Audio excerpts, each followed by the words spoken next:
Thank you for tuning in to the best parenting show on the internet, Post Daily Dose. It's the Post. It's the Post. It's the Post. The Post Daily Dose. It's the Post. It's the Post.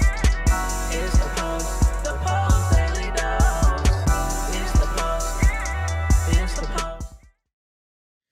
Hey, good evening, Facebook family. Welcome to another episode of Post Daily Dose with me, your trusted parenting advisor, faithful guide, and servant on the healing journey. What's my name? Big Papa Bryan+Post. Hope everyone's doing fantastic on this terrific Tuesday. Guess what?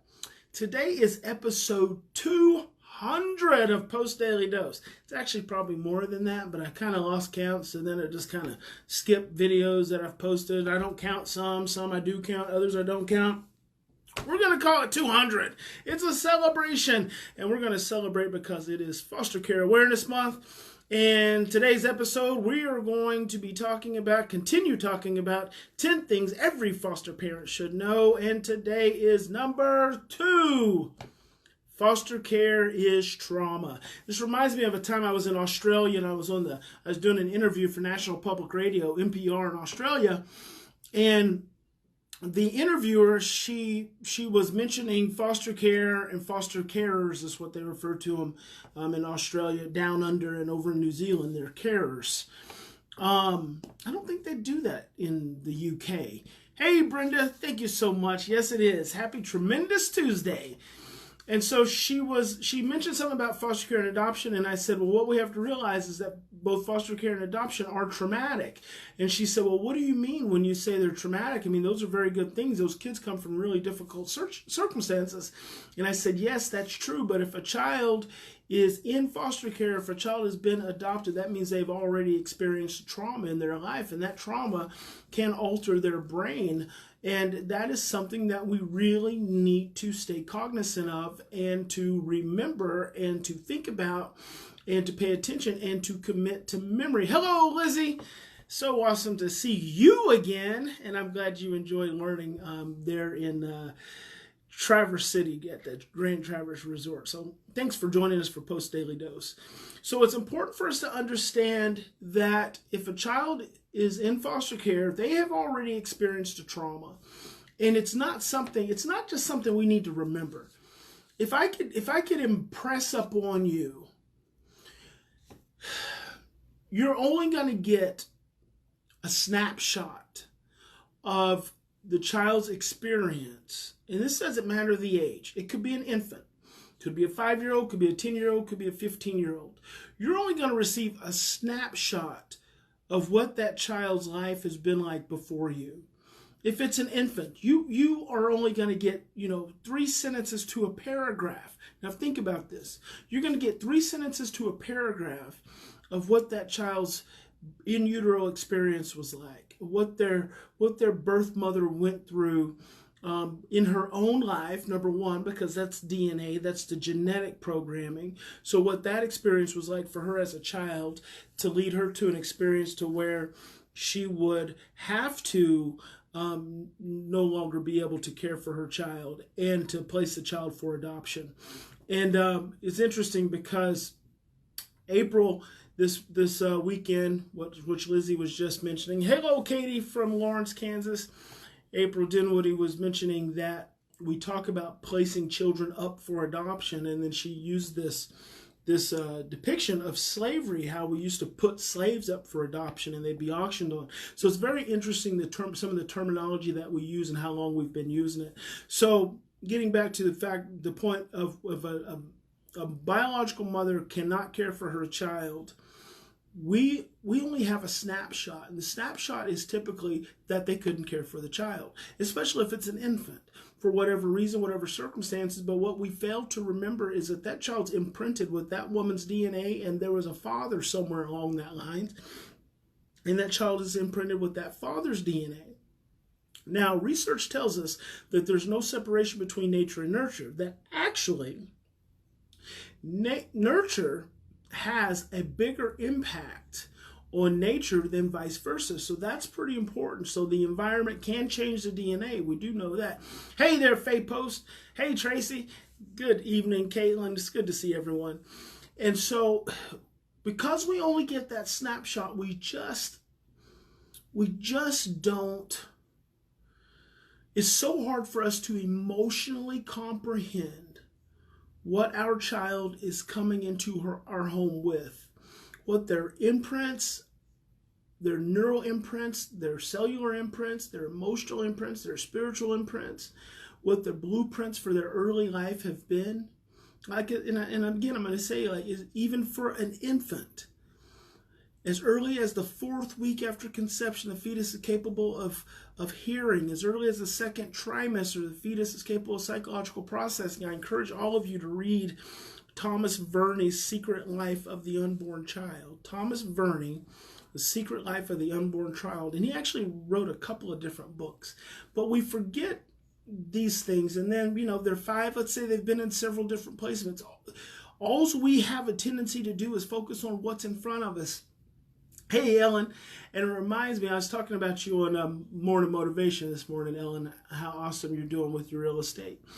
It reminds me of one of the first placements we had in one of the post-treatment homes in Virginia.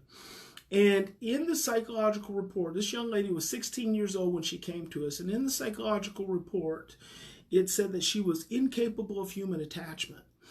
And that was the kind of child that we really thrived on. In fact, when they delivered her to our treatment home, they had the police transport her because they were so afraid that she was going to have some kind of outburst, and she was coming from residential treatment.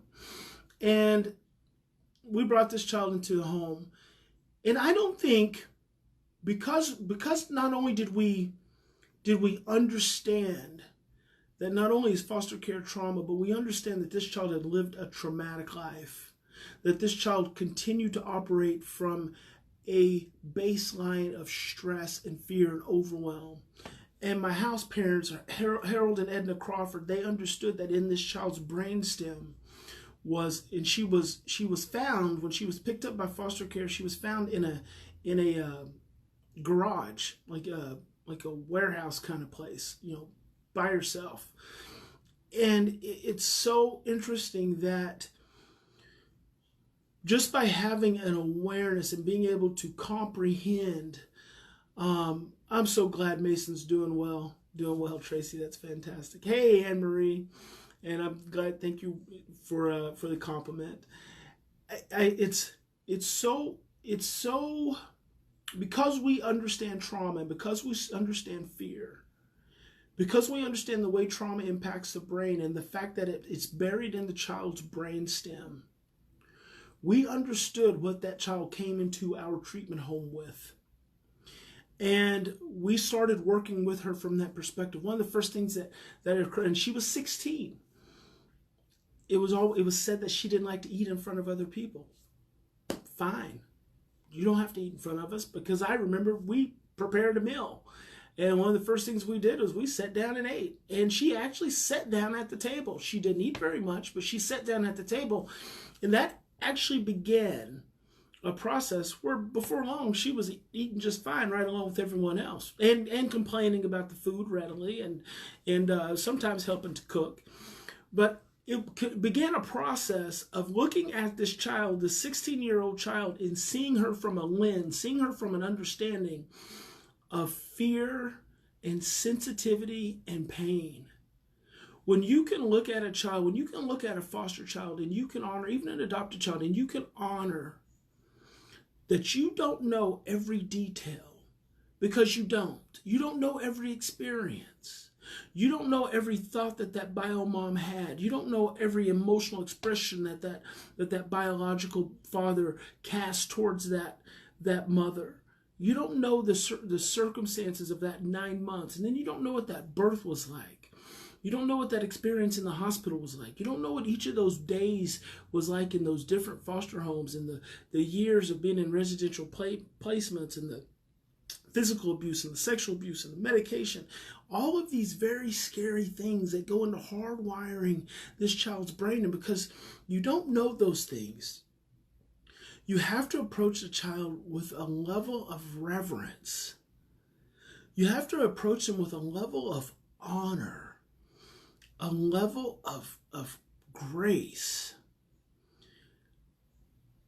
that they are just hurt. They are just hurt and just so easily overwhelmed.